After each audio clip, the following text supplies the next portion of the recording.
Bonjour à toutes et tous, merci de nous rejoindre pour ce troisième webinaire du pôle Petite Enfance de Hashtag le plus important. Nous sommes très heureux de vous accueillir en ligne avec nous. Merci à tous ceux qui se sont inscrits. Merci à nos invités d'être là. Donc, nous attendons encore Madame Marie-Béatrice Levaux de la FEPEM, mais merci d'ores et déjà à Monsieur Marc Vanesson de Vers le Haut et à Arnaud Gallet de nous avoir rejoints de Enfants Présents. Le hashtag le plus important est un think tank et action lab qui est dédié au développement des compétences des publics fragiles, notamment en s'appuyant sur le numérique. Voilà, donc nous avons créé au début de cette année un pôle petite enfance, puisque nous savons maintenant, grâce à de nombreux travaux de recherche, à quel point la petite enfance constitue un temps fort pour le développement de toutes les compétences ultérieures, à quel point il est essentiel que toutes les personnes qui s'occupent des petits-enfants soient conscientes de l'importance de leur rôle, bien formées, à quel point ce sont des métiers d'avenir aussi, ces métiers du lien dont il a été question dans un récent rapport parlementaire. Et voilà, et nos invités sont vraiment des experts de ces questions et nous allons avoir le plaisir de les entendre sur la question des évolutions de la parentalité suite à la crise du Covid, des nouveaux besoins des parents en termes d'accompagnement, en termes de nouvelles pratiques, nouveaux besoins. Et nous allons pouvoir discuter de ces sujets avec vous. N'hésitez pas d'ores et déjà à nous envoyer vos questions. Nous les verrons sur le côté et nous les traiterons au fur et à mesure. Et je suis vraiment ravie de vous accueillir. Voilà. Donc, nous allons commencer et puis Madame Levaux, la présidente de la FEPEM, nous rejoindra très certainement rapidement. Lors de cette crise du Covid, nous avons vraiment affaire à des nouveaux défis. Nous avions commencé cette série de webinaires au printemps, lors du début de la crise. Nous sommes un petit peu bousculés, comme tout le monde, par l'actualité et peut-être la probabilité d'un nouveau confinement. Nous verrons cela ce soir. Donc, tous les retours d'expérience que nous avons pu avoir lors de la première période et que nous pourrons avoir maintenant seront certainement utiles. Et du coup, nous nous retrouvons vraiment au cœur de l'actualité avec cette thématique de la petite enfance et du Covid. Le panel d'experts que nous avons aujourd'hui, Monsieur Arnaud Gallet, qui est le directeur général de l'association Enfants Présents. Monsieur Gallet, est-ce que vous pourriez nous dire quelques mots sur cette association que vous portez ? Bonjour à toutes et à tous, merci pour l'invitation. C'est avec grand plaisir que je participe à cette belle initiative qui met en valeur la petite enfance. On parle aujourd'hui en forme d'hashtag, il y a bien le hashtag priorité petite enfance auquel on adhère à 100%. Alors pour me présenter, moi donc, je suis Arnaud Gallet, je suis donc le directeur général de l'association Enfants Présents. L'association Enfants Présents, en quelques mots, c'est une association qui a été créée il y a une trentaine d'années et qui a mis en œuvre le concept de crèche préventive. Des crèches qui sont ouvertes H24, 7 sur 7, 365 jours par an, et qui proposent également un accompagnement, un soutien aux parents, et également un accompagnement des parents dans leur démarche, avec la dimension de se dire que si on intervient sur le bien-être du parent, on va intervenir sur le bien-être de la famille, et de fait, on va intervenir sur le bien-être de l'enfant. Voilà ce que je peux dire en deux mots. On est principalement présent aujourd'hui sur Paris, le Val d'Oise et dans la Vienne également, depuis peu. D'accord, merci beaucoup. Merci. Monsieur Vanesson, donc, vous êtes le délégué général du think tank Vers le Haut qui est spécialisé dans les questions éducatives et qui a déjà participé à énormément d'événements particulièrement novateurs et en prise avec l'actualité. Est-ce que vous pourriez également nous dire quelques mots ? Volontiers. D'abord, un grand merci de votre accueil aujourd'hui. Donc, Vers le Haut a été créé en 2015. Effectivement, nous sommes un think tank dédié aux questions d'éducation et de jeunesse qui a été créé par des acteurs de l'éducation qui sont engagés auprès des jeunes, notamment des publics fragiles. Donc, nos membres fondateurs sont Apprentis d'Auteuil, l'Armée du Salut, SOS Village d'Enfants, Sport dans la Ville, les Scouts Musulmans de France, le groupe Bayard et le Collège des Bernardins. Et notre mission est de nourrir le débat public en s'inspirant de dispositifs éducatifs qui existent déjà. Donc, on part de dispositifs qui existent sur le terrain, on associe des acteurs de terrain, des experts, des professionnels, des jeunes et des familles, pour ensuite, d'une part, partager les bonnes pratiques auprès des acteurs éducatifs et d'autre part, nourrir les décisions politiques concernant l'éducation et la jeunesse. Et avec une vision très globale de l'éducation, on déplore le fait que souvent les questions d'éducation en France soient réduites à l'éducation nationale et donc à la question scolaire. Et donc très soucieux de travailler notamment sur la question de la parentalité. Et donc très heureux de pouvoir participer à cet échange sur cette question. On a fait plusieurs publications sur l'impact du confinement sur l'éducation, notamment en essayant de voir comment est-ce que de de cette épreuve, on pouvait tirer des enseignements et comment est-ce que les réponses déployées par les acteurs sur le terrain, dans l'urgence, peuvent être des sources de transformation à plus long terme du système éducatif. Donc, ravi de pouvoir en parler aujourd'hui avec vous. Très bien. Alors, nous avons un tout petit problème technique avec Madame Levaux qui est présente. On a un support technique.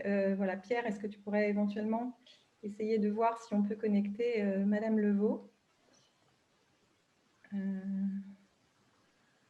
Bon, j'espère que ça va pouvoir se régler dans les quelques minutes qui viennent. Donc, Madame Levaux est donc la présidente de la FEPEM, la Fédération des particuliers employeurs de France, et nous avons souhaité bénéficier également de son éclairage dans la mesure où, évidemment, lors du premier confinement, si on peut dire, évidemment, se sont posées de nombreuses questions sur la prise en charge des jeunes enfants, sur la question de est-ce qu'on peut continuer à les accueillir chez soi, comment fait-on dans ces cas-là quand on est soi-même en télétravail, et évidemment, la FEPEM a été un des interlocuteurs privilégiés à ce moment-là, des parents qui étaient vraiment dans une situation un petit peu d'urgence, et il est fort probable que voilà, ça ait à se reproduire.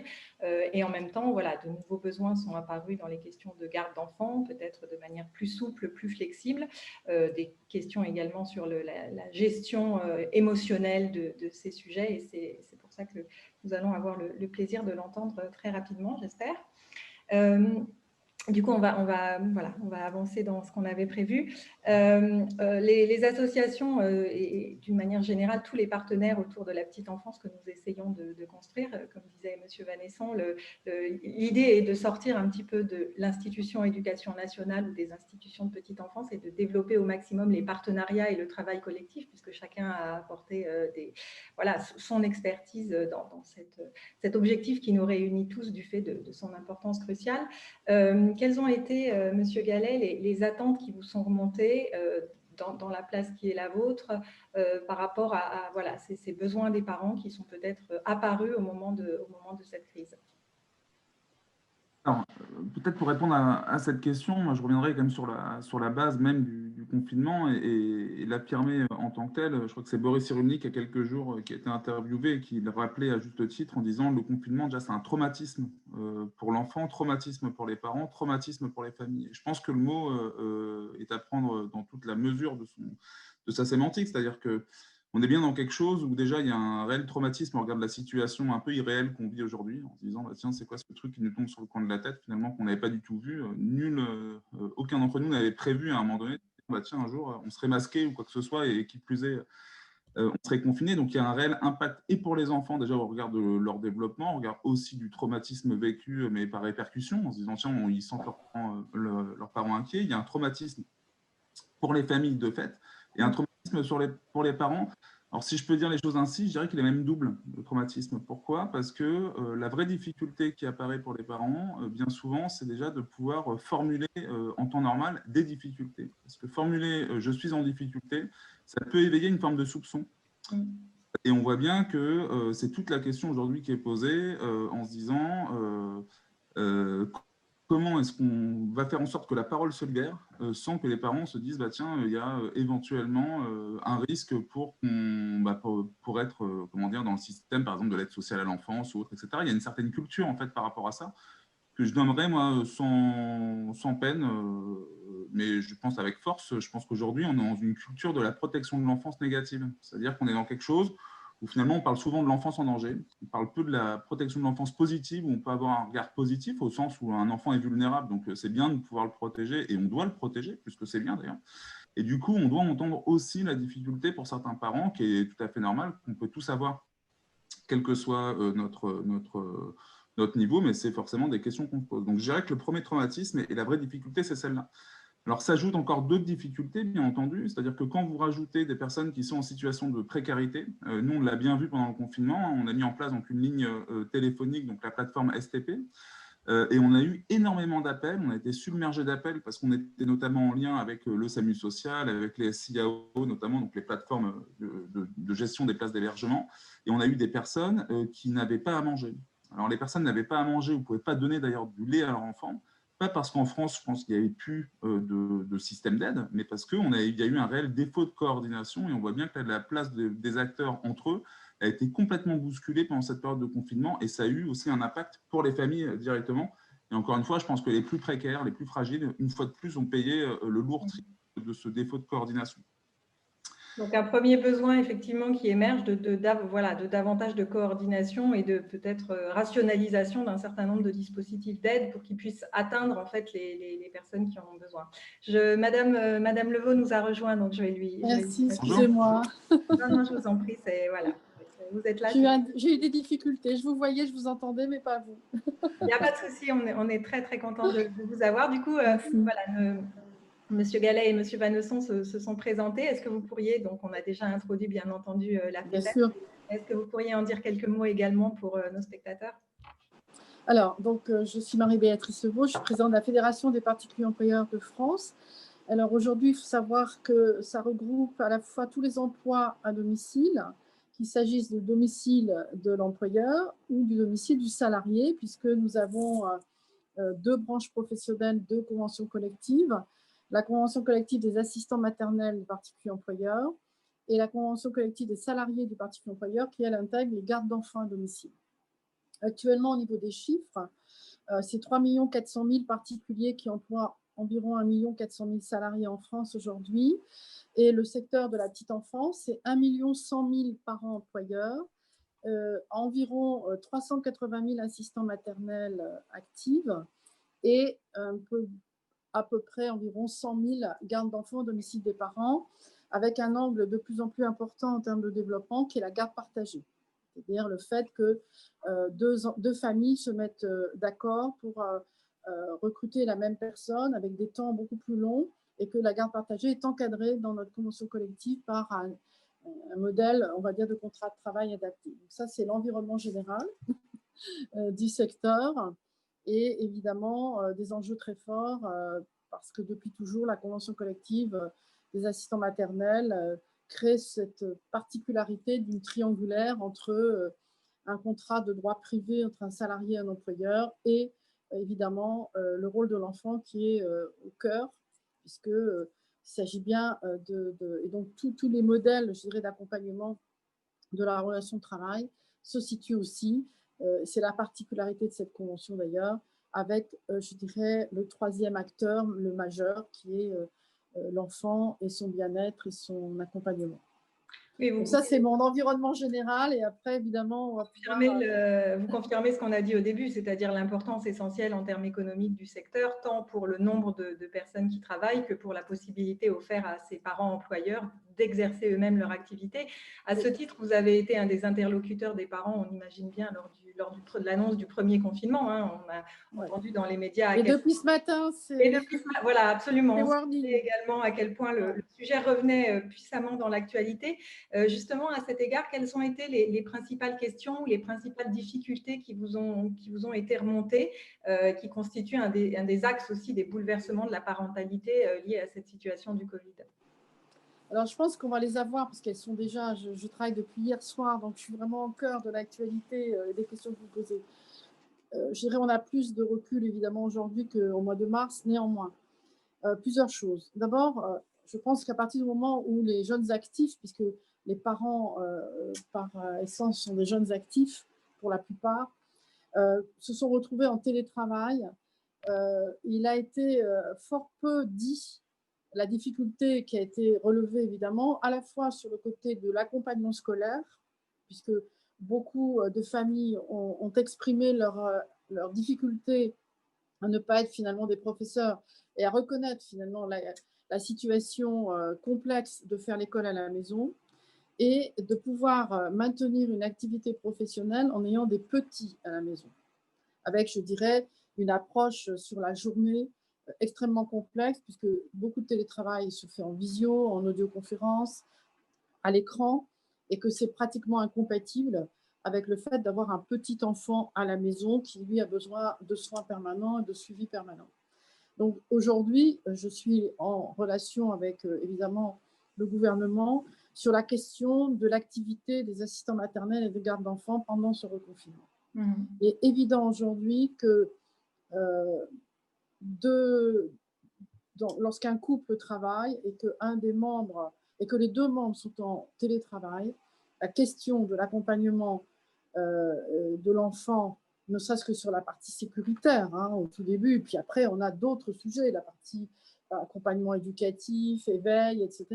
C'est un travail. Et là, on vient de découvrir deux choses. La première, c'est que les familles ne sont pas l'école et que finalement, ces métiers d'assistant maternel, de garde d'enfants à domicile, ce sont des métiers.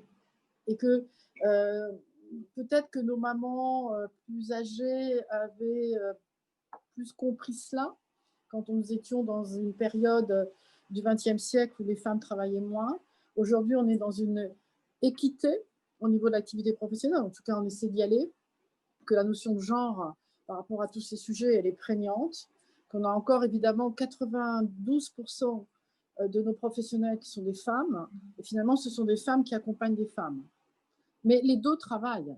Et ce que je veux dire absolument, c'est l'équilibre important dans la reconnaissance sociale et sociétale qu'une femme qui travaille pour garder vos enfants, elle a le même enjeu, le même poids que vous-même qui travaillez peut-être dans une entreprise à l'extérieur. Et cet équilibre entre la femme qui vient accompagner une famille dans, je dirais, ce parcours de la petite enfance, comme l'institutrice ou je dirais les personnes qui travaillent actuellement dans les crèches ou dans les écoles maternelles, tout ça c'est un ensemble, c'est un chemin, c'est quelque chose qui doit être cohérent et je me bats là en ce moment, là aujourd'hui, pour qu'il y ait la reconnaissance dans les activités utiles pendant la période de confinement, ce qui n'a pas été le cas dans la première période, des activités de garde d'enfants à domicile, même pendant le télétravail, et d'assistants maternels. Parce que oui, vous allez peut-être pouvoir mettre vos enfants à l'école maternelle et élémentaire, mais quid des 0-3 ans? Bien sûr. Et donc, vous voyez, on voit bien qu'on est au cœur vraiment de l'actualité, des évolutions très importantes, y compris auprès de nos politiques. Hein, parce que moi, quand je remonte ce genre de questionnement, évidemment, je re-questionne nos politiques, qui lui s'arrêtent à l'école. Et je dis, attention, les jeunes actifs sont des parents. Les jeunes actifs ont besoin d'être accompagnés pendant cette période et que l'activité partielle a permis de réduire le risque de rupture de contrat de travail, de chômage pour tous ces professionnels dont finalement les parents avaient besoin à la sortie du confinement. Et il ne faut pas qu'il y ait de rupture, il faut essayer de garder un continuum. Donc voilà où j'en suis aujourd'hui. Mais ce que je voulais vraiment dire, c'est la prise de conscience de la valeur sociale et sociétale de tous ces métiers. Absolument, c'est un des sujets qui, je pense, nous tient tous à cœur et ce contexte exceptionnel a permis effectivement de mettre en avant à quel point tout un tas de métiers qui étaient relativement invisibles, en tous les cas du point de vue peut-être médiatique et pour certaines personnes, parce qu'ils sont finalement exercés voilà, à domicile ou dans des endroits relativement à part, les crèches ou les domiciles personnels des assistants parentaux, alors qu'effectivement, ils constituent vraiment les sous-bassements de l'activité économique tout entière. Les maisons d'assistants maternels, enfin, tous les sujets aujourd'hui. C'est un continuum d'accueil et on ne peut pas aujourd'hui segmenter les choses ou les sectoriser. Voilà. C'est en tout cas ce que je voulais dire en préambule. Je pense que nous partageons ces valeurs et c'est aussi pour ça que nous essayons de travailler dessus et de les partager. Pour revenir, Monsieur Vanesson, à justement la question de la crise du Covid, étant en lien, tout comme la FEPEM évidemment, avec les acteurs institutionnels, est-ce que voilà, de nouvelles pratiques ou éducatives, organisationnelles, des nouveaux aspects relationnels, donc on en a parlé un petit peu avec l'organisation du télétravail, sont finalement apparus et ont été mises à jour au cours de cette crise et sont peut-être porteuses de transformations voilà, pour le temps d'après, où on espère tous on sera sorti de cette situation. Qu'est-ce qui pourrait rester en fait à l'issue de cette expérience dans laquelle nous sommes encore pleinement? Alors, avant de répondre directement à votre question, je voulais rebondir sur le fait que vous avez dit tout à l'heure, on a pris conscience au cours des dernières années de l'importance de ce qui jouait dans la petite enfance et de l'importance du coup d'investir dans le champ éducatif sur la petite enfance. Force est de constater qu'on est encore loin d'avoir pris vraiment conscience de cette importance, notamment… Dans certains milieux… Non, mais je pense notamment dans le contexte actuel où il me semble qu'un des impensés de tout le débat actuel sur la crise sanitaire, c'est justement l'impact à long terme sur l'éducation et notamment sur les jeunes générations. Il y a un choix politique qui peut, j'allais dire, qui peut se comprendre, hein, mais qui est fait très clairement de protéger les plus fragiles et qui sont surtout chez les populations les plus âgées aujourd'hui, on le voit. Et ça peut se comprendre, mais déjà, il faudrait peut-être expliciter un peu mieux ce choix et donc prévoir la compensation pour les jeunes générations. On pourrait dire qu'en ce moment, on est en train de vivre une période de solidarité intergénérationnelle très forte des plus jeunes vers les plus fragiles et les plus âgés. Et donc, il y aura un sujet pour savoir comment est-ce qu'on va compenser tout ce coût pour les jeunes générations et notamment pour les plus petits. Hein. Si on se tient sur la question de la petite enfance, par exemple, moi je suis assez marqué par certaines décisions qui sont prises pour des raisons sanitaires qu'on peut comprendre, hein, sur par exemple le port du masque pour les professionnels de la petite enfance, sans qu'aucune étude d'impact sérieuse ait été faite sur qu'est-ce que ça va provoquer en retard d'acquisition de langage chez les enfants qui verront plus les lèvres des parents ou des professionnels de la petite enfance dans les premiers mois de leur vie, etc. Donc ça, je pense qu'on a encore beaucoup de travail à faire pour réaffirmer l'importance de la question éducative et donc dans les choix de politique publique qui peuvent être faits, d'avoir des arbitrages qui intègrent mieux ces questions. Alors, absolument, si pour ce sujet en particulier, c'est vrai qu'il y avait la question des fameux masques transparents qui étaient des objets de première nécessité à certains égards et qui n'ont sans doute pas été suffisamment diffusés. Effectivement, c'est une des questions qui montre qu'on est un petit peu dans l'urgence et que peut-être la répartition de la solidarité intergénérationnelle doit être plus largement répartie à travers les générations précisément. Oui, merci. Et prévoir dès maintenant des compensations très fortes, puisque donc un des points aussi que je voulais souligner, c'est que finalement la crise sanitaire actuelle et le confinement, le premier en tout cas, a surtout révélé, amplifié des tendances qu'on voyait déjà. Alors si on porte sur la question de la parentalité précisément, ce qui est intéressant, c'est de resituer un peu où se situent les parents aujourd'hui. Et avant le confinement, ils disaient, pour une majorité d'entre eux, qu'élever leurs enfants était une tâche difficile. Donc c'était déjà le cas avant le confinement. Et beaucoup d'entre eux, on avait 40% des parents qui se trouvaient souvent seuls dans l'éducation de leurs enfants. Avec, d'ailleurs, quand on regarde bien précisément les choses, cette difficulté dans l'éducation et dans la parentalité et ce sentiment de solitude, il est encore plus fort chez les familles précaires, les familles monoparentales, les familles touchées par la précarité. Et donc, évidemment, le confinement a renforcé de façon très puissante ce fait-là. Hein. Si déjà 40% des parents se trouvent seuls dans l'éducation de leurs enfants hors confinement, on peut imaginer ce que ça donne en période de confinement. Peut-être une nouveauté, quelque chose qui a été accentué, qui a été souligné très justement par Marie-Béatrice Levaux, c'est quand même le fait que ces difficultés ont touché de façon aussi très forte les femmes actives,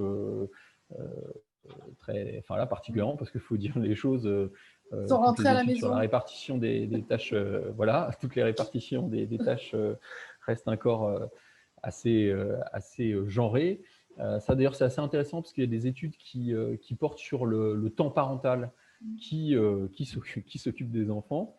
Alors qu'est-ce qu'on voit dans ces études? Alors malheureusement il n'y a pas d'enquête récente de l'INSEE sur cette question du temps parental, mais on voit quand même sur les dernières décennies une évolution avec les pères, quand ils sont là, qui sont plus présents et plus investis. Mais quand on regarde vraiment dans le détail, on voit que l'augmentation très nette du temps des pères dans l'éducation, c'est surtout porté sur tout ce qui concerne le loisir avec les enfants.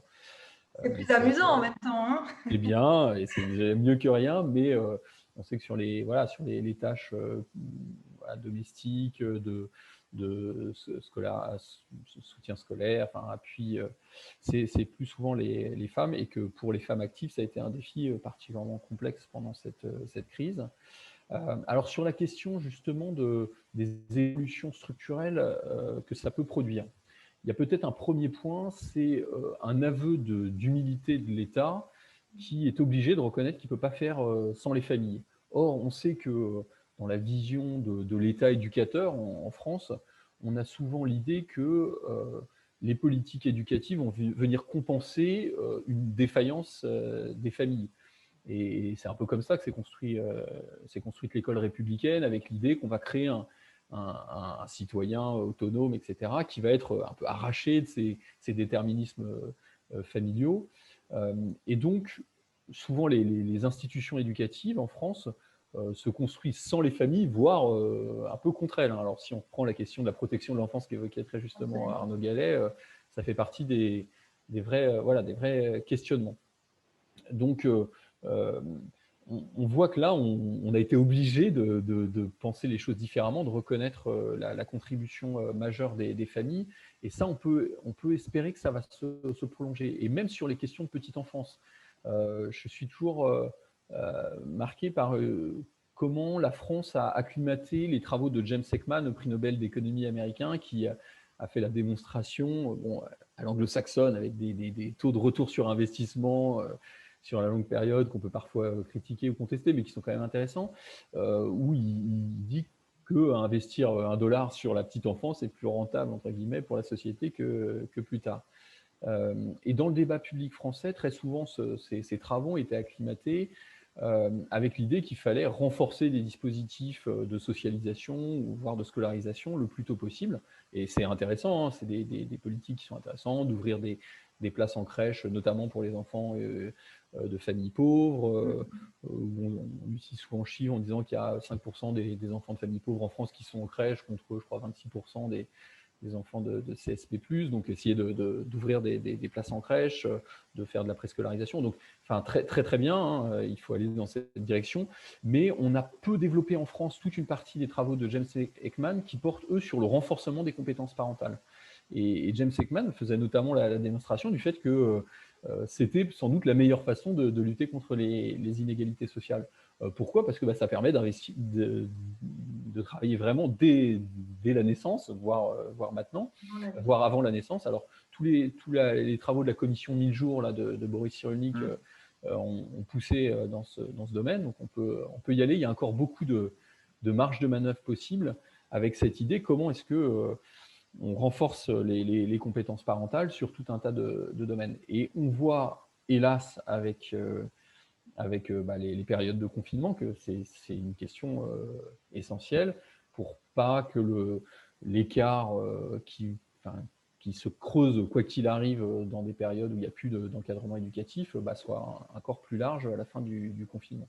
Oui. Donc vraiment, ça, on peut espérer qu'il y ait une prise de conscience des pouvoirs publics et des politiques publiques, et que ça se traduise notamment d'un point de vue budgétaire. Il faut voir qu'aujourd'hui, par exemple, les politiques de soutien à la parentalité restent assez, même si elles sont plutôt en voie de développement, elles restent assez faibles en France. Alors je crois que le chiffre dans le projet de loi de finances pour la sécurité sociale de 2020, c'était une enveloppe, je crois, de 111 millions d'euros sur des dispositifs de soutien à la parentalité. On avait fait le calcul, alors je ne veux pas dire de bêtises, mais on rapportait ça au montant de la politique familiale, ça restait vraiment très très faible, en dessous des 1%. Donc on a encore des marges de manœuvre très, très importantes là-dessus. Je pense dans le cadre du confinement notamment, pour voir comment est-ce qu'on arrive à éviter une partie des violences qui ont pu avoir lieu dans le cadre familial, avec un surcroît peut-être de tension, notamment dans des familles avec des capacités de logement très, très réduites, où le confinement, je pense qu'Arnaud Gallet a eu raison d'utiliser ce mot, relève vraiment du traumatisme, hein, quand on est enfermé pendant plusieurs semaines dans un tout petit espace avec des enfants en bas âge, des enfants plus grands, etc. C'est vraiment une difficulté et il ne faut pas la sous-estimer. Et puis, sur après aussi tout le développement du langage, qui est évidemment un sujet clé, et plus globalement le développement des compétences transverses sur lesquelles les parents ont un rôle essentiel dès la naissance, même avant. Oui, mais merci de cette mise en perspective effectivement historique et sociologique de la façon dont les institutions ont des relations avec les familles qui ne sont pas toujours apaisées. Comme le disait M. Gallet au début, effectivement, c'est compliqué dans ces périodes de demander l'aide dont on a besoin parce qu'on est suspect très, très rapidement. Justement, M. Gallet, quel est le rôle concret que peuvent apporter justement en tant que partenaires les associations auprès des parents dans ces situations, justement au moment où le contact direct et puis le partage de la responsabilité des enfants est rendu plus compliqué et qu'effectivement les familles se retrouvent en lien évidemment avec les assistants parentaux qui continuent à travailler aux premières loges dans un contexte anxiogène pour tout le monde. Comment est-ce qu'on peut agir concrètement en soutien des parents dans ces circonstances? Alors, pour répondre à votre question, je m'appuierai sur l'existant. C'est-à-dire qu'on a bien eu la première phase du confinement où on a bien vu tout de suite, et ça on peut le souligner, c'est important, l'ensemble du secteur associatif s'est mobilisé et a su trouver des nouvelles formes de collaboration pour justement être un peu, si je peux dire les choses comme ça, dans la gestion du risque, en se disant, bah, tiens, possiblement, il faut aider les personnes parce que forcément, il peut y avoir un risque aussi sur les enfants. Moi, je rappellerai, c'est important pour aller dans la continuité de ce que disait Marc Vanesson, c'est-à-dire que la question des violences sur les enfants, notamment sur les tout-petits, les chiffres sont effrayants, je dirais, alarmants. Alors, on a tous du mal, je pense, à se projeter parce qu'on a tous autour de nous des petits en se disant, non, c'est pas possible. Il y a eu différentes enquêtes là, qui le démontrent bien. Alors, on le dit d'ailleurs de plus en plus, c'est Andrea Bescon d'ailleurs qui a pris le flambeau là, actuellement de la lutte contre les violences faites aux enfants. Un enfant meurt tous les 5 jours sous les coups de ses parents et il y a énormément d'enfants en bas âge dans les chiffres aujourd'hui. Il y a eu d'autres enquêtes qui le montrent également. Et je pense que vraiment, de manière générale, moi, ça rejoint ce que je disais tout à l'heure. C'est-à-dire qu'aujourd'hui, on n'a pas d'autre choix pour que les parents puissent exprimer de manière, qu'on puisse entendre des difficultés sans éveiller une suspicion quelle qu'elle soit. Je pense qu'on doit penser à des biais.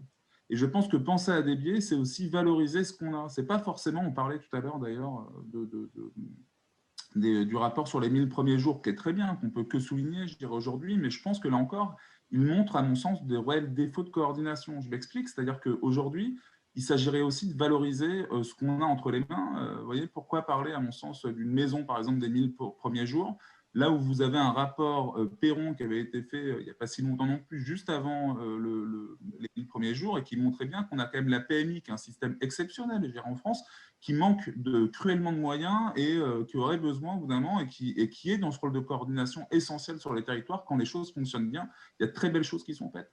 De la même manière, pour abonder aussi dans ce sens-là, pour parler de la PMI, on peut se dire qu'on a c'est le temps, à mon sens, pour parler de prévention et d'accompagnement au niveau des parents, de valoriser les métiers, assistante maternelle, garde d'enfants dont on parlait tout à l'heure, mais également, pour moi, toute l'aide à domicile de manière générale. Pourquoi ?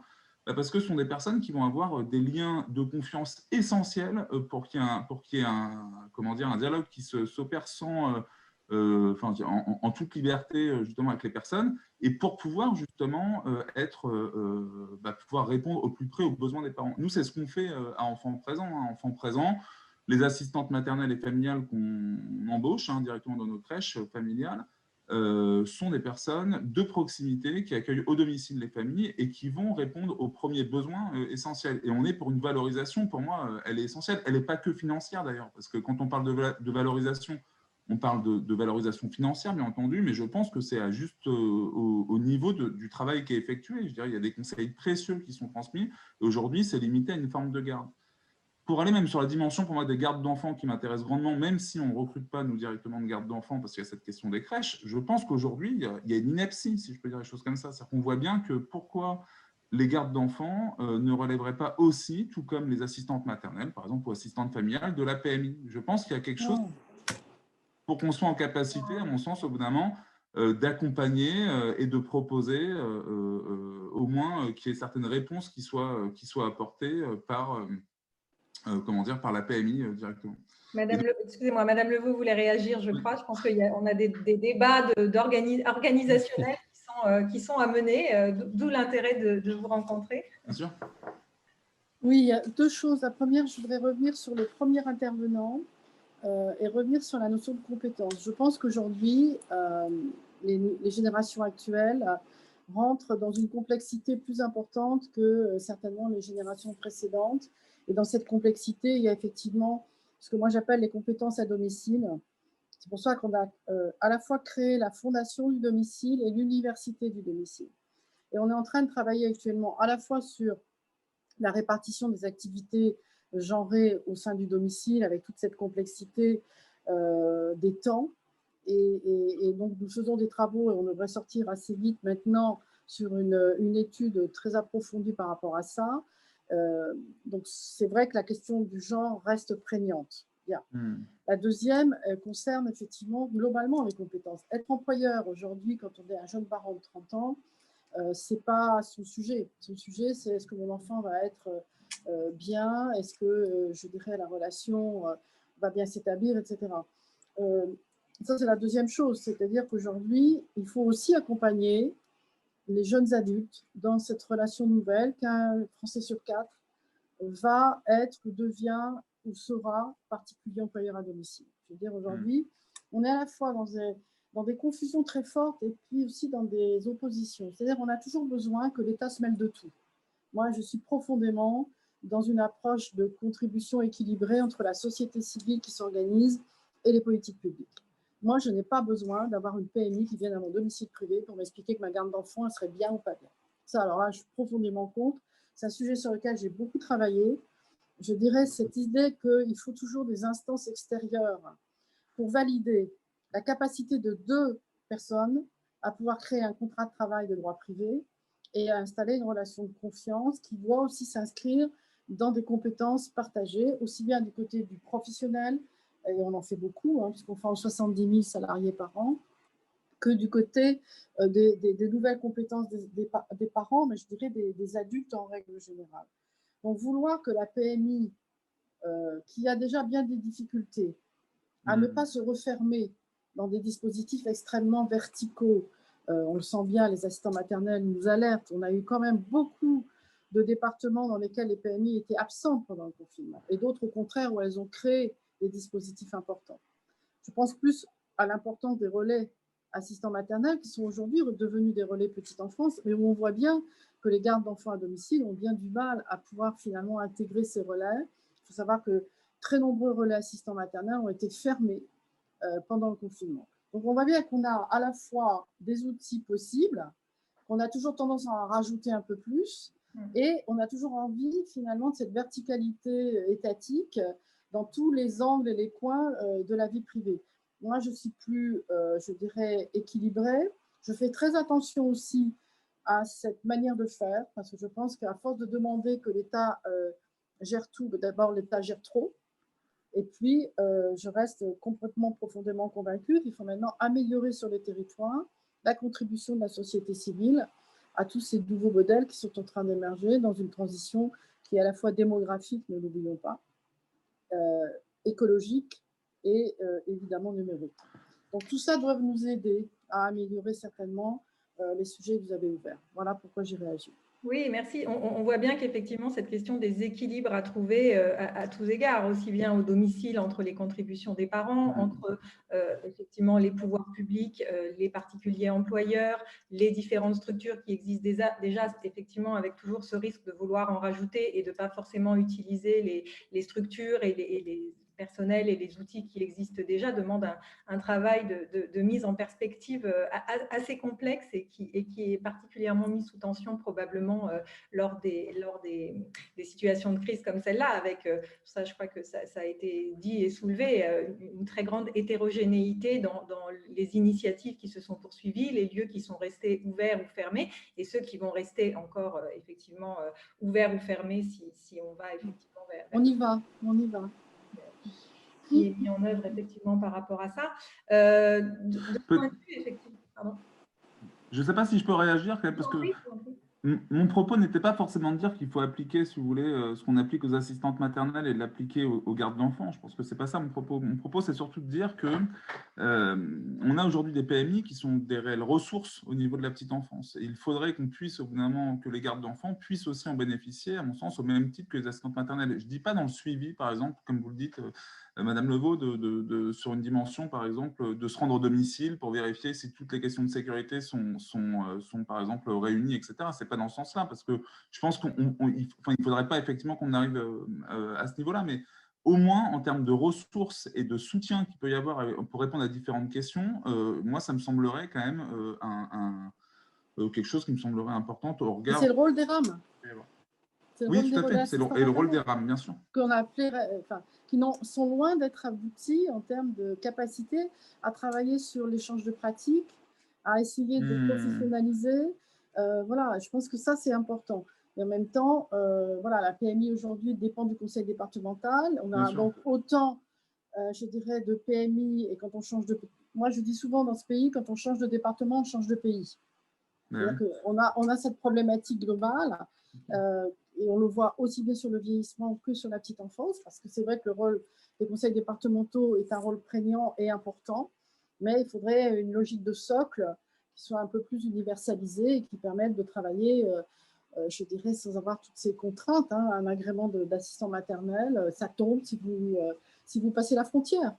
Voilà, par exemple. Sûr que la question de la coordination et de la simplification, et puis peut-être effectivement ce que voulait souligner M. Gallet, c'est la question de ressources qui seraient disponibles et vers lesquelles on pourrait aller sans contrainte ou sans obligation, mais simplement de mieux coordonner peut-être ces ressources. On a quelques questions qui arrivent dans le chat, donc je vais essayer de les relancer, qu'on puisse y répondre. Est-ce que, la question s'adresse à chacun d'entre vous, peut-être à M. Banesson, est-ce que des nouvelles compréhension de ce que peut être la parentalité aujourd'hui sont apparues justement avec ces situations de crise et puis voilà, c'est le rôle essentiel des parents qui finalement a peut-être été un peu pas forcément mis particulièrement en avant, vous le soulignez tout à l'heure. Est-ce que ça, c'est des choses qui vont peut-être être durables et comment les valoriser, puisqu'effectivement, les familles se sont révélées centrales pour l'éducation des enfants? Je pense qu'on peut essayer de creuser deux sujets. Le premier, peut-être sur la question de la parentalité en entreprise.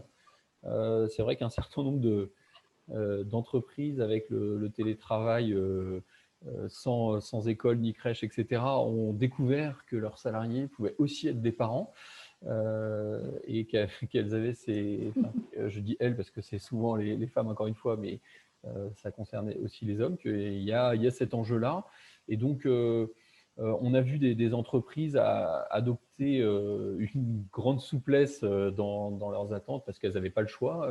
C'était soit ça, soit rien. Donc, accepter que des salariés fassent un break en télétravail au milieu de la journée pour s'occuper de leurs enfants et puis reprennent le soir, etc. Donc, avec cet intérêt de la souplesse donnée aux salariés parents, et en même temps le risque du coup qu'on fasse peser des journées complètement invivables aux salariés parents. Et donc ça, je pense qu'il y a des bases pour avancer. Vous savez peut-être qu'il y a un observatoire de la parentalité en entreprise qui existe, qui propose une charte de la parentalité en entreprise avec un certain nombre de contraintes que les entreprises se donnent, pas de réunion entre telle heure et telle heure, la non-discrimination envers les femmes enceintes, etc. Enfin, donc ça, je pense que c'est quelque chose qu'on peut pousser, et pourquoi pas se donner dans les objectifs, dans les indicateurs de reporting extra-financier des entreprises, des engagements de ce point de vue. Alors, ça fait partie des chevaux de bataille de vers le haut, mais nous, on pousse un concept qu'on appelle la responsabilité éducative des entreprises. On a fait le constat qu'il y avait très peu d'indicateurs concernant l'éducation et la formation dans les obligations de reporting extra-financières des entreprises, et globalement, même dans leur stratégie. Il y a beaucoup d'actions dans le domaine, mais peu de stratégie, et souvent, c'est l'engagement d'un manager, l'intuition d'un dirigeant qui porte ces sujets, et il nous semble qu'il faut passer un cap et que vraiment les entreprises intègrent cette question de l'éducation dont la parentalité fait partie. Donc ça, c'est un premier axe peut-être. Et puis un deuxième axe sur les institutions éducatives. Et là, on a vraiment vu pendant le premier confinement des grandes différences entre les structures qui avaient déjà noué des liens avec les parents avant et qui avaient travaillé sur ce lien avant et qui ont été confrontées à des défis immenses, mais qui avaient quand même déjà une petite base pour y répondre. Et là, je pense...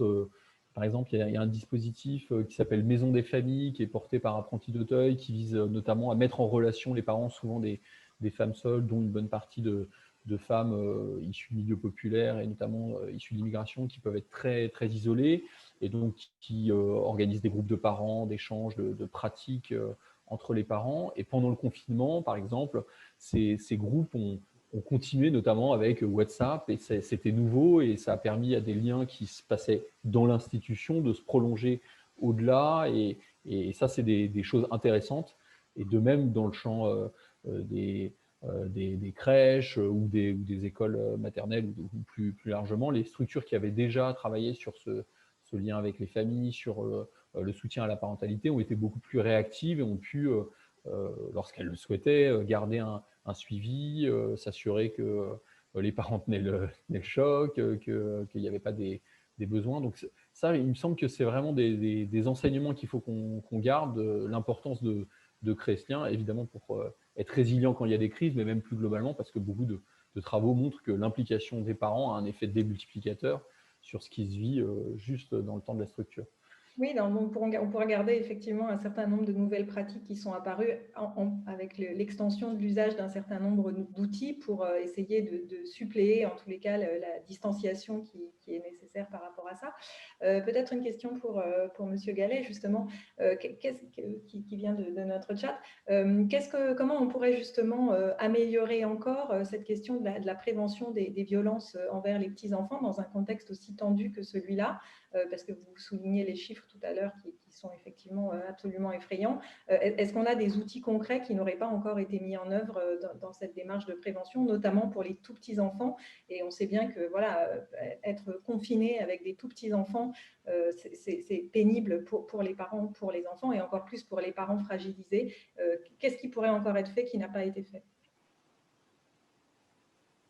Alors, pour répondre à votre question, pour moi, en un, ça serait d'avoir un discours politique qui serait, à mon sens, moins culpabilisant par rapport aux familles.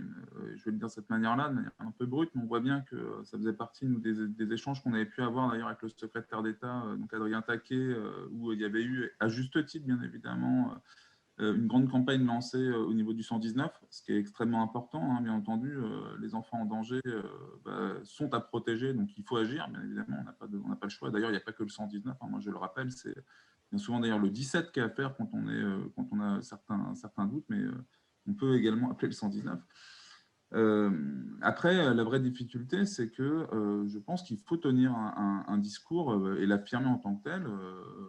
On a peu entendu, c'est-à-dire, c'est bien de dire à un moment donné. C'est l'occasion, disons-le. C'est normal, enfin, d'une certaine manière, c'est affirmer qu'il est tout à fait normal d'être en difficulté dans une période comme celle-là, parce que finalement, on l'a peu dit. Et je trouve que c'est là que c'est terrible. On renvoie à quelque chose qui est de l'ordre un peu d'une dimension un peu naturelle des choses, en se disant, tiens, finalement, la famille, c'est de la dimension naturelle. Alors, quelque part, ça vient aussi sécuriser d'une certaine manière, parce que on est, je dirais, tous renvoyés un peu enfin, chacun chez soi, sauf qu'à un moment donné, ce discours de se dire vous êtes en difficulté, c'est normal, il n'est pas entendu. Quel relais existe? Moi, je pense qu'il faut aussi on n'a pas le choix aujourd'hui, il va falloir qu'on soit agile aussi sur nos modes d'intervention. C'est-à-dire que vous avez des crèches qui existent, vous avez différents modes d'accueil qui existent, enfin bref, je pense qu'il faut aussi de plus en plus proposer un peu des relais aux parents qui ne peuvent pas en avoir. Et ça, là encore une fois, on se retrouve avec, Marc Vanesson rappelait tout à l'heure les chiffres à juste titre concernant comment dire, les réelles inégalités d'accès au mode d'accueil. Là, je pense qu'il y a vraiment quelque chose à faire aussi avec les plus précaires qui se retrouvent doublement exposés face à cette situation, sans oublier, et c'est là qu'il y a un grand écart à faire, sans oublier bien évidemment les personnes qui sont en télétravail, etc.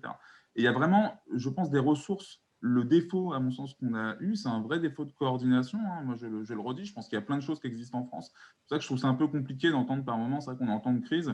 Il ne faut pas non plus, on n'a pas à rougir de tout ce du planel de propositions qu'on peut faire en France, à mon sens. La vraie difficulté, néanmoins, c'est de pouvoir se communiquer aussi entre les acteurs, c'est de pouvoir recenser les besoins, c'est de pouvoir pas être culpabilisant et se dire tout de suite. Enfin, moi, je peux donner une anecdote. Vous voyez, j'ai eu un échange avec une association qui s'appelle Parrain par 1000. Vous connaissez peut-être, qui propose du parrainage sur Paris. Enfin, sur Paris, d'ailleurs, sur toute la France, si je ne fais pas de bêtises. Et j'ai été sollicité directement parce qu'on parle d'une maman qui avait une maman solo avec 2 enfants de 5 ans et qui avait besoin de relais. Et le seul relais en fait, qu'on lui proposait au bout d'un moment, que lui proposait l'administration, c'est éventuellement un placement administratif de ses enfants, par exemple le week-end ou en semaine. Et je fais, mais c'est pas... Et j'espère que la maman a dit non. Elle a dit non. Je fais, c'est plutôt bon signe que la maman dise non, parce qu'effectivement, il faudrait peut-être qu'on arrive à trouver d'autres solutions. Et on voit bien, c'est terrible. On est dans quelque chose où il y a un tas de choses qui existent, sauf qu'au bout d'un moment, comme on se retrouve dans des cases, dans différentes cases, et que et que des fois, il y a un peu une méconnaissance entre les acteurs, et ben, on voit bien qu'il n'y a pas de solution. Au final, on a pu nous trouver une solution d'ailleurs dérogatoire parce qu'on a donc des assistantes familiales à enfants présents et donc faire un accueil qui ne coûtait rien et qui ne coûtait rien à la société en plus. Parce que par ailleurs, moi, j'ai des professionnels qui sont payés pour accueillir directement ces enfants. Il fallait simplement qu'il y ait une dérogation faite notamment au niveau de la PMI pour être en capacité de faire cet accueil pour pouvoir les accueillir. Aujourd'hui, en France, vous avez 10 relais parentaux, si je ne dis pas de bêtises, sur l'ensemble du territoire, 10, 5 qui sont tenus d'ailleurs par la Croix-Rouge, et je pense que ça peut être pas mal aussi d'envisager pour un tas de situations qui ne sont pas uniquement parisiennes d'ailleurs, mais qui se retrouvent sur tout le territoire, et notamment en milieu rural, qui est bien souvent dépourvu de solutions à proposer. Je pense qu'avoir des relais parentaux qui ne viennent pas stigmatiser, mais qui viennent accompagner des parents qui seraient en difficulté, ça serait, je pense, un plus et ça permettrait de lutter de manière assez importante contre les violences faites aux enfants. Oui, merci. On va avoir le temps de prendre une dernière question qui va s'adresser à Madame Levaux. La personne, sans doute une maman employeuse, demande voilà, comment est-ce qu'il y a des conseils pratiques pour favoriser la communication avec son employé de garde d'enfants qui a elle-même des enfants, qui a elle-même des difficultés. Comment essayer de travailler en meilleure intelligence, même si on s'entend bien, il y a quand même des tensions particulières liées à cette situation. Je pense que vous avez été aux premières loges là aussi pour répondre à ce type de questions. Alors déjà, je pense que, comme je le disais tout à l'heure, un contrat de travail, ce n'est pas suffisant. Aujourd'hui, on sait bien qu'on a à la fois cette situation de créer une relation de travail, donc de prendre finalement ce costume d'employeur, entre guillemets, dans un contexte particulier, puisque ce sont ce qu'on appelle les employeurs non professionnels, il faut toujours le dire. On n'a pas une direction des ressources humaines dans sa cuisine, je le dis souvent. Donc c'est important aussi, et je crois que la FEPEM, tous les outils qu'on a mis en place, y compris les foires aux questions, tous les sites sur lesquels on peut aller, particulier emploi, évidemment, mais également ce qu'on fait avec le CESU et PAGE. Bon, l'ensemble de ces acteurs, on est actuellement tous concernés par cette notion d'amélioration de la compétence, je dirais, d'employeur attaché à une personne physique qui ne se réveille pas le matin en se disant qu'elle est employeur. Voilà. Ça, c'est la première chose. La deuxième, c'est qu'effectivement, il y a un management. C'est-à-dire qu'on ne va pas se contenter d'avoir écrit un contrat de travail correctement fait pour rester, je dirais, dans les droits et les devoirs. Je pense aussi qu'il y a cette qualité qu'il faut qu'on essaie de mettre en place en termes d'accompagnement, d'outils, de petits guides pour que finalement cette notion de management, de relations humaines, dans un contexte compliqué, parce que ce soit pour l'accompagnement de vos parents âgés, ou que ce soit par rapport pour l'accompagnement de vos très jeunes enfants, sont des moments de crispation très importants parce qu'il y a une crainte, il y a une peur, il y a voilà. Mais nous sommes dans une société où finalement, il faut arriver à travailler ensemble et que tout n'est pas parfait. Très souvent, les parents demandent à la personne qui accompagne ses enfants plus qu'eux-mêmes. Il y a une espèce de surenchère de la situation, c'est-à-dire où ils demandent de faire exactement comme eux. Et en fait, on est sur deux problématiques qu'il faut essayer d'améliorer. La première, c'est que quand je confie mon enfant à quelqu'un, quel que soit l'acteur, je ne peux pas demander à cette personne, à cet acteur, de faire exactement l'éducation que moi je fais quand je l'ai à la maison ou si je le gardais 24/24. Et cette traduction-là, elle est importante, c'est-à-dire que c'est le plus difficile. Et le deuxième, c'est la négociation sur effectivement les critères éducatifs, sur la manière dont les choses se passent. Alors, pendant le confinement, les choses se sont crispées. D'une part, parce que nous avons aussi dû mettre en place un guide de déconfinement avec des enjeux de sécurité des personnes, c'est-à-dire que nos assistants maternels et gardes d'enfants doivent être accompagnés aussi en matière de sécurité professionnelle, c'est-à-dire les masques, les produits, etc. C'est vrai que les PMI ont parfois été assez rigides sur tout ça. Elles ont obligé parfois les assistants maternels à faire des choses absolument dingues qui n'ont pas de sens. À un moment, il faut rester raison gardée. Et tout ça, ça a créé de la crispation. Je pense que là, moi, mon objectif en ce moment, là où alors on se parle, c'est d'essayer d'éviter la rupture d'activité professionnelle des maisons d'assistants maternels, des gardes d'enfants et des assistants maternels. Je pense qu'aujourd'hui, les familles, dans ce reconfinement, qui n'atteindrait peut-être pas l'école. Il faut qu'on aille au bout de ce processus. Et c'est vrai que c'est important de s'informer sur cette relation particulière d'employeur à salarié, qui n'est pas la relation de l'entreprise, bien entendu. C'est une compétence de personne physique à personne physique qui n'empêche pas quelques qualités de recruteur, qui n'empêche pas de dire les choses. Je pense que la difficulté, c'est de dire les choses, c'est de laisser, je dirais, des situations non dites qui vont finalement se crisper, puis à un moment, ça va sortir sous une forme totalement différente. On le voit sur l'alimentation, par exemple, qui est très sensible. Est-ce que l'assistant maternel prépare les repas? Est-ce que les parents veulent absolument apporter leurs repas? Quelles sont les limites? Quand je confie mon enfant finalement à l'extérieur, c'est que je fais un choix de ne pas, moi, le garder à la maison et c'est légitime. Par contre, il faut que j'admette quelques évidences. La personne à qui je confie a son propre périmètre, elle a ses propres règles. Et si je la choisis, je dois aussi choisir, je dirais, de ne pas la mettre dans une situation de double de moi, comme si elle allait faire comme moi, et donc le même repas, etc.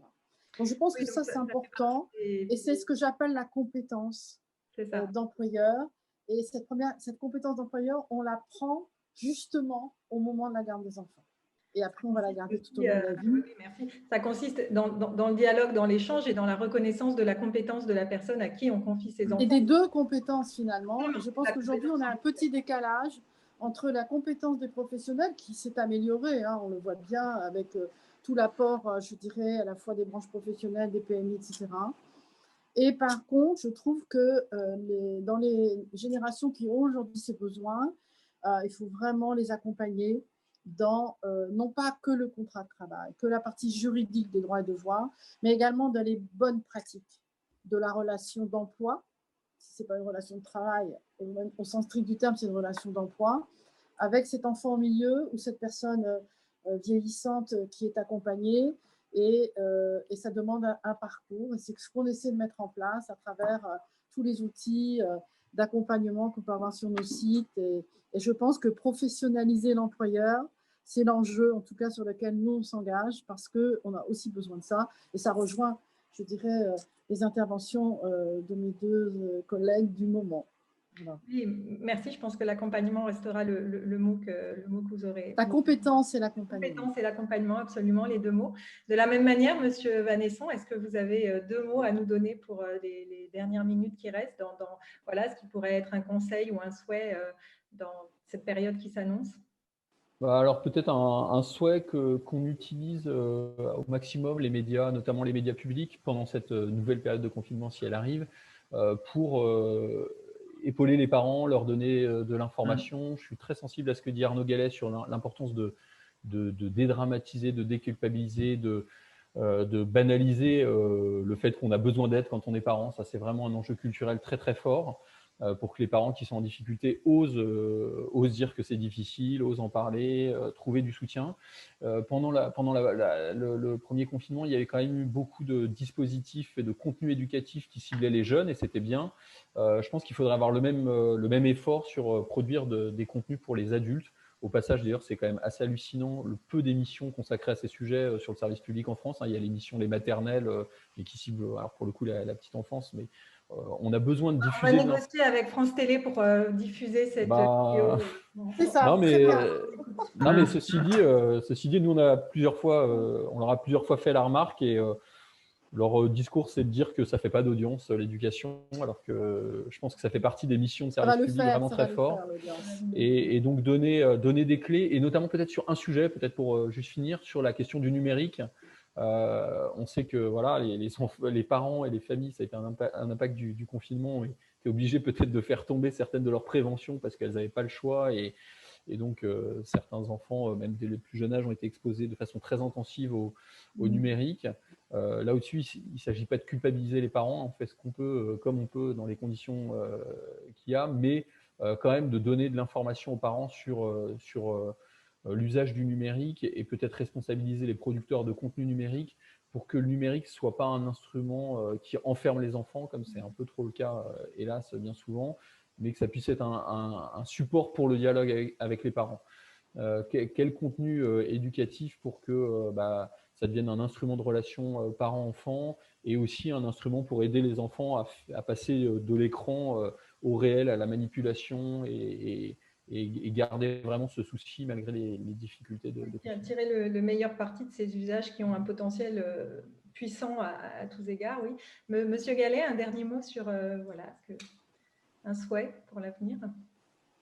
Écoutez, je trouve que la manière dont Marc Vanesson a formulé les choses me convient parfaitement. Moi, je suis entièrement d'accord. C'est-à-dire qu'il faut absolument qu'on ait en France un service public au niveau de la télé, mais également, je pense, enfin, qui viennent un peu transmettre certains messages qui sont essentiels en termes de soutien aux parents, soutien à la parentalité. Alors, c'est vrai, quand on dit parentalité, généralement, en France, vous voyez, c'est culturel, c'est souvent quand il y a des problèmes. Donc, on peut parler de soutien aux parents, si je peux dire des choses comme ça serait déjà une bonne chose, et qui va de pair également avec le message qui nous tient également à cœur à Enfants Présents, c'est-à-dire, et toute la société d'ailleurs, qui va de pair avec la lutte contre les violences sur les enfants.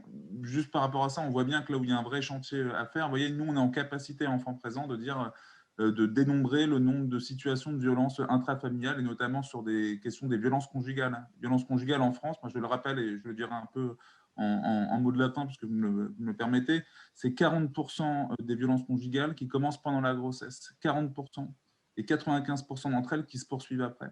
Et aujourd'hui, combien aujourd'hui d'acteurs de crèche, d'accord, directement, combien d'acteurs de crèche de la petite enfance vont être sensibilisés sur cette question-là et vont pouvoir même évidemment pouvoir agir.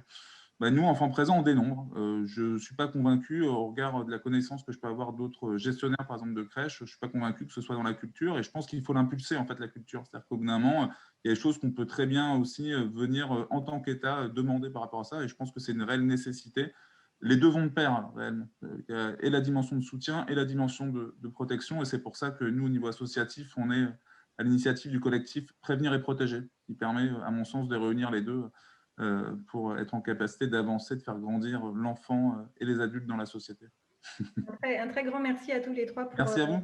Merci à vous. Merci.